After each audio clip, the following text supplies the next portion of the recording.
Hello, I'm Dr. Edwards, and you have joined me for lunch and a rant. Thanks for coming. Today I am going to talk about why can't hospital and doctor prices be posted? I bet this is something you're all wondering about. So for years, hospitals in particular have kept their prices secret.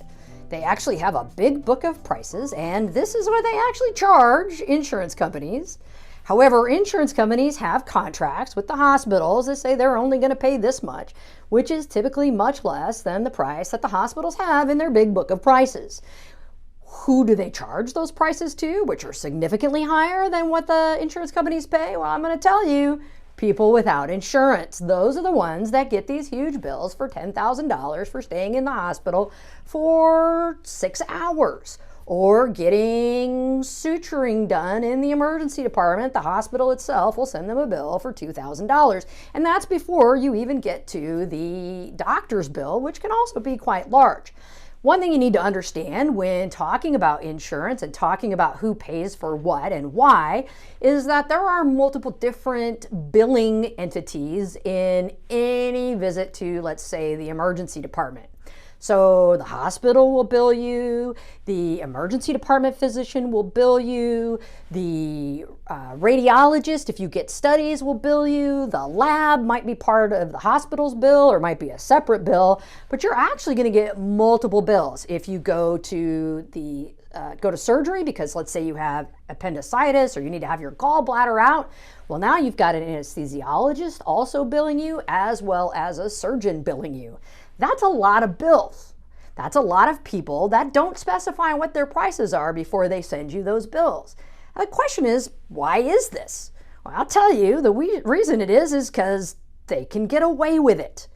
Nobody knows what their prices are. Nobody knows what it's going to cost to be seen at Mercy Schmuckety Schmuck Hospital versus Providence Schmuckety Schmuck Hospital. So you have no way of knowing when you go in, if you don't have insurance, how much you're going to pay. The reason why the Balance Billing Act was passed was because insurance companies were failing to pay physicians a sufficient amount of money at all, frankly. And so what physicians were doing and hospitals were doing were taking the difference between what insurance company paid, which was unreasonable, and what they had on their books as the charge, which was frankly also unreasonable. But on the high end, they were charging all that extra money to the patients, who of course cannot pay it. That's very reasonable that we're going to put a stop to that. I can discuss that at length, but today we're talking about why we can't post prices. The answer is there's no reason. We know any hospital worth its salt knows what it costs to do every single thing that they do in the hospital. And in fact, they can easily tell you what the average cost per patient that comes into the emergency department is. There's no reason not to say that every person who comes into the hospital who doesn't get admitted, who comes into the emergency department, doesn't get admitted, costs the hospital this much money.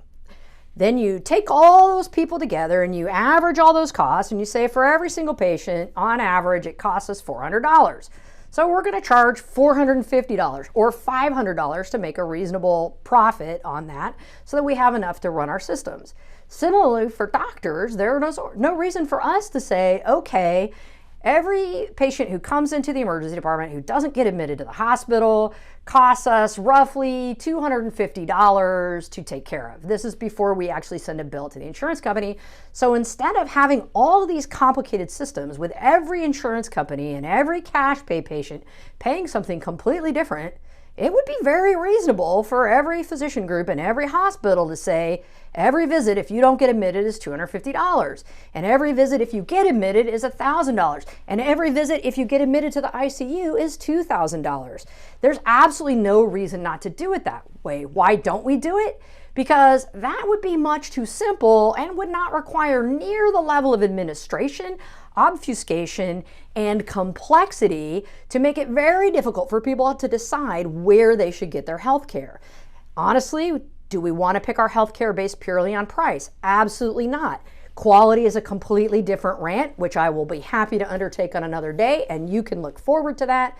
But meanwhile, if you have any comments or questions, if this resonates with you, please comment on this video, or if you're listening to it on podcast, comment on the podcast. Please like and subscribe to this podcast, especially if you want to hear more about how the medical and health systems are completely screwed up, although you can look forward to some non-medical rants someday because I have a lot of opinions and so do the people I know. Thanks for listening. This has been Dr. Edwards with Lunch and a Rant.